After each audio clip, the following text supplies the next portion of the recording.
ये आज के हिंदी व्याकरण के क्लास में हम लोग शब्द पढ़ रहे हैं और शब्द के भेद पढ़ रहे हैं। हम लोग उत्पत्ति के दृष्टिकोण से पढ़ लिए हैं, रचना के दृष्टिकोण से पढ़ लिए हैं, अर्थ के दृष्टिकोण से पढ़ लिए हैं। अब हम लोग पढ़ रहे हैं उत्पत्ति या उद्गम के आधार पर शब्द के कितने भेद होते हैं।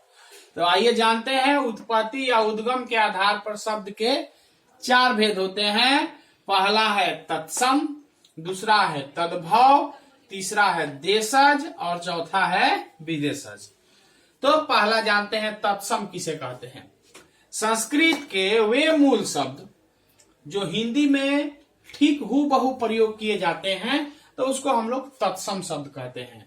यानी कि संस्कृत भाषा का शब्द जो ठीक उसी प्रकार से हिंदी में प्रयुक्त होता है उसको तत्सम कहते हैं। जैसे एग्जाम्पल में अंक, अंकुर, आज्ञा, ऊर्जा, ये सभी संस्कृत के शब्द हैं और इसका प्रयोग हिंदी में भी उसी प्रकार से होता है, इसलिए इसको हम लोग कहते हैं तत्सम।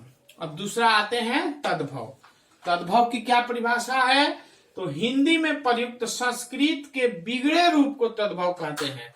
यानी कि कुछ ऐसे शब्द हैं जो संस्कृत का ही है लेकिन हम उनको हिंदी में कुछ अलग तरह से है या अपने सहूलियत के लिए उसका अलग तरह से प्रयोग करते हैं या कुछ उसको बिगाड़ कर प्रयोग में लाया जाता है अपनी सहूलियत के लिए, तो उसको कहते हैं हम लोग तद्भव। जैसे कि उदाहरण में देखेंगे, जैसे तत्सम ये संस्कृत का मूल शब्द है और फिर उसको हम अपनी सहूलियत के लिए किस तरह से प्रयोग करते हैं इसी को तद्भव कहते हैं। आइए देखते हैं अंक, जैसा कि इसमें तत्सम में है लेकिन हम उसको क्या कहते हैं अपनी एक हम लोग आंख, तो ये हो गया इसका बिगड़ा रूप है, इसीलिए इसको क्या कहेंगे तद्भव।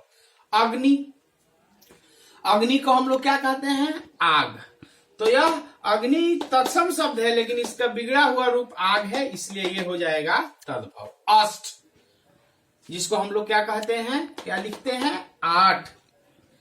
आम्र, उसको हम लोग सरल में क्या कहते हैं आम, तो ये तत्सम का बिगड़ा हुआ रूप ही क्या कहलाता है तद्भव कहलाता है। तो आइए हम लोग ये 2 पढ़ लिए, अब देशज और विदेशज पढ़ेंगे।